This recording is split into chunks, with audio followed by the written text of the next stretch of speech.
So welcome and congratulations on taking an important step towards buying a home. This is very exciting. I'm looking forward to sharing this buyer orientation video with you. I promise to keep it as short as possible, but to give you as much information as I can to help you know what to expect going forward. So congratulations. It's a very exciting time. I love being part of this journey with buyers. Let's do a quick outline to talk about what we're going to talk about today. And again, in case I didn't say, my name is Jeff Miller. I'm a residential real estate specialist in the Austin area, the greater Austin area. So that's kind of my background. Let's talk, first of all, outline. Today we're going to talk about the pre-approval process first. Then we'll talk about what I call the client wish list. We're going to go into the realtor / real estate agent and why. We're going to go through the actual buying process, kind of how it starts, what it looks like throughout each step of the way. And then, of course, the lifetime relationship aspect of things. So that is sort of the outline of what we're going to be doing today. You're welcome to take notes. Get a pen and paper if you'd like. I am going to email you a copy of this, so you'll have that in your inbox, just so you can reference it in the future. And also, you can use it during our meeting that we'll have. So, all right. So let's jump in. Let's start with that pre-approval process, the big, scary pre-approval process. Here's the deal.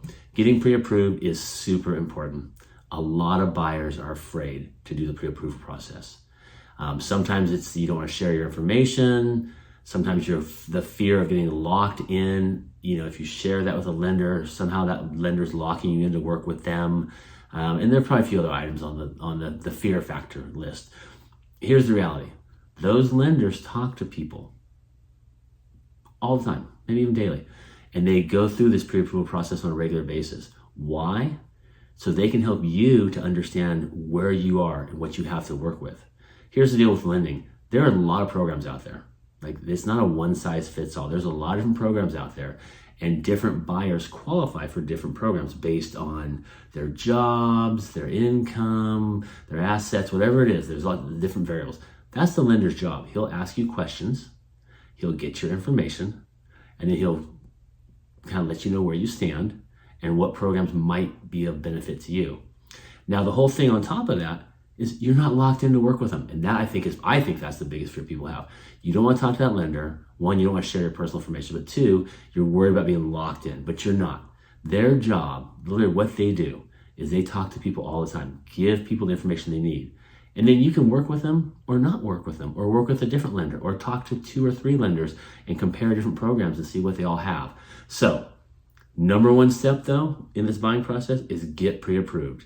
I will tell you that during the pandemic, like literally houses were selling so fast that if you didn't have pre-approval, there was literally no reason to write an offer. But even now, that's what sort of changed in real estate.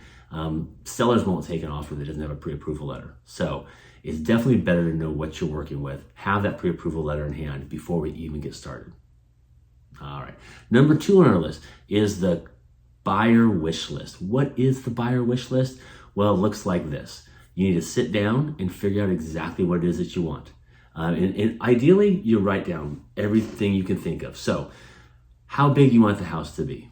How many bedrooms? How many bathrooms? Is there a particular year? Are you hoping to get like a house that's been built in the last 10 years, or are you open to whatever? How big does the lot need to be? You want a half-acre lot, or is a normal lot? Or is the lot size not important? 2-story versus 1-story.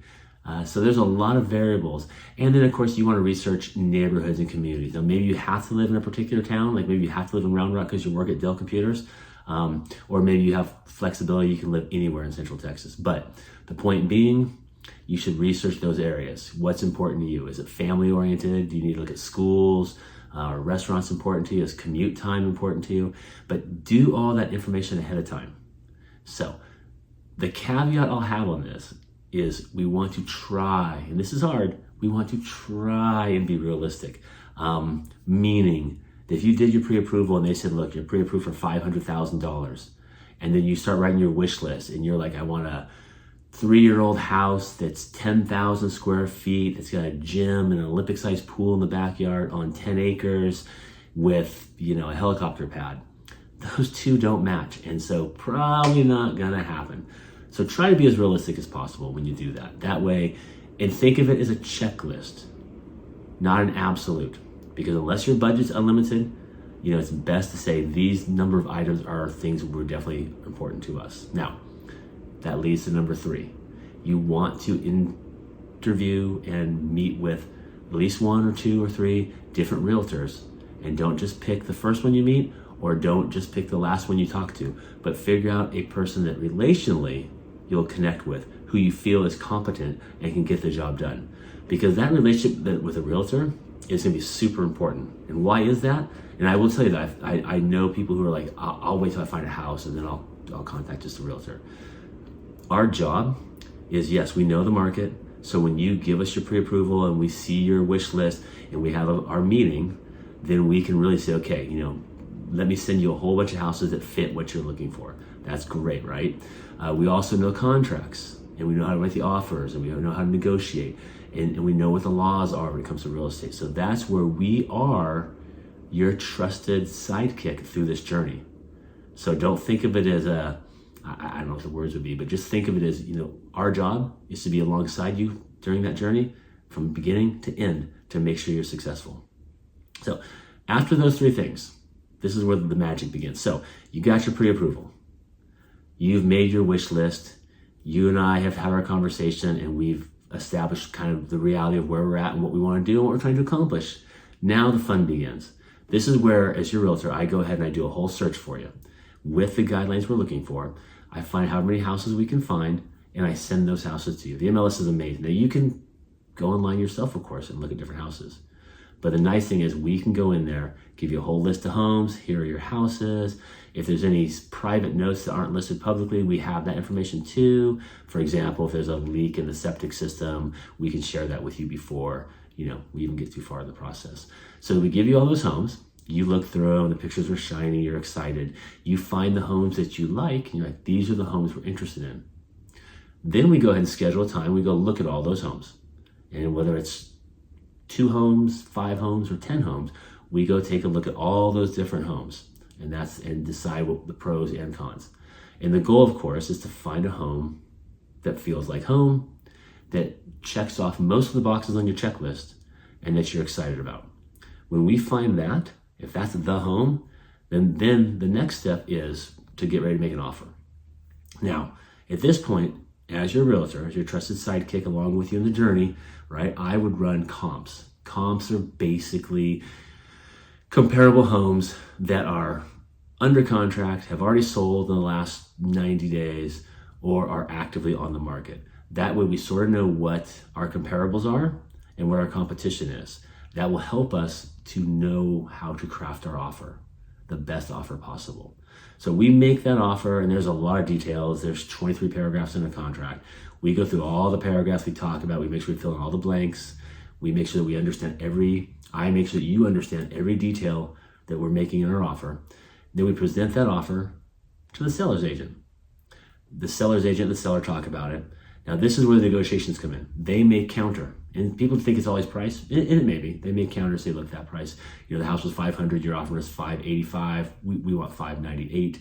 It might just be price, but there are other variables that can come along there. So including things like who's paying for the title commitment. That's probably one of the biggest ones, honestly, who's paying for the title commitment. But things along those lines, like a survey is an issue, can be an issue that comes up. There are different things that can come up, and we have an option period we have to address and talk about. So there are different things that come up, but we've made the offer. Maybe they've countered. Most likely they've countered. We've come to terms, right? They countered, we countered, we agreed on terms. Both sides have agreed. Everything is signed. We now have a contract. The clock has now started ticking. So what happens next? Well, that contract gets sent to the title company, and they get the process going.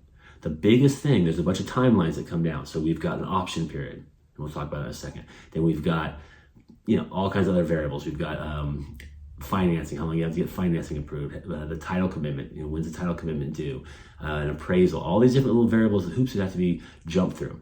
But the biggest one for most buyers is that option period. And if you're not from here, you might not know what an option period is, but an option period is you pay for the right to cancel at any time. And the way that works is you pay a fee and you get a certain number of days. For example, you might pay $1,000 for a 7-day option. And you can wake up on day 4 and go, you know what? Nah, I just don't want this house. and you could cancel. Now, you don't get the $1,000 back if it's $1,000 that you paid, but you have the right to cancel. Why do we do that? Well, it's simple. The number one reason we do it is so you can get an inspection. We bring in a licensed home inspector to inspect the home. That person will do a detailed report and identify any areas of concern. We then take that information, and if there is something of substance, we talk to the seller side about that, and we can negotiate how we want to deal with that. Maybe it's a deal breaker. Like, let's say literally the inspector looks like that house is going to fall down in 6 months. Well, that's a deal breaker. So you can step out, you can opt out of the contract, and you only lose $1,000 versus being forced to perform and losing a lot more than that. So that's why we do the option period. The other thing that happens that more typically is the inspection report comes back. There's some things that need to be addressed.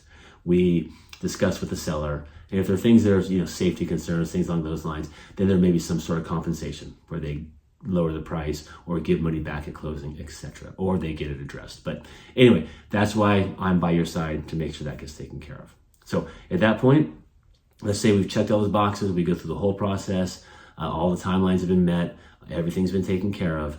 We get to that point where we're ready to close. And it's closing day. And there's a scheduled closing day and everything's done. Title company says, yes, you guys can close. The bank says, here's the money, we're good. You get to sit down and sign a whole bunch of papers. Honestly, probably one of my favorite times in the home buying process. Why is that? Because I don't have to do anything. I just sit there and smile and drink my coffee while you sign document after document. Now, I am there at the closing. And I am there with you because I want to make sure if you have questions, I can answer them for you. The title people can answer them too, but it's nice to have someone who's in your corner who hey, Jeff's got my back, and I'll answer those questions. And also, if we've talked about things throughout the process, I can remind you, remember we talked about the mailbox thing and how that works out and what you got to do from there, that kind of stuff. So that's not where it ends. You get all that paperwork signed, the money's been paid, they take those keys, they hand those keys to you, and the house is now yours. Congratulations, we're super excited. At this point, yeah, that's right, send in the movers, the house belongs to you. Our relationship, however, doesn't end at that point. I want to make sure that you get into the house comfortably, that you get your exemptions taken care of, that you get whatever you need, questions answered, that you have those questions answered. And then, of course, I always think of my clients, and I really do, think of his family, and I stay in touch with them for years. I typically just stay in touch, see how things are going. It's great. It's probably one of the coolest parts of this industry is the relationships that I get to develop with clients. So at that point, though, you have a home, you're a happy client. Hopefully I've done a great job and we're happy, we have a great relationship. And at that point, it's your house. And we stay in touch and we go from there. And it's an exciting next step in your life, right? So that sort of concludes everything you need for the most part in the buying process. And there may be a few other things that come up, but that essentially, now you have a great idea of what to expect, okay? Now, if you haven't already done so, there's a button down below you can click so we can do our buyer consultation. And it's where we'll take this information, we'll have that conversation to take the next steps. And if you have already done that, you've already got scheduled, then I'm really looking forward to seeing you, and you'll see the email with the detailed notes for this conversation, and we'll go from there. So, all right, looking forward to working with you and being part of your journey. Take care.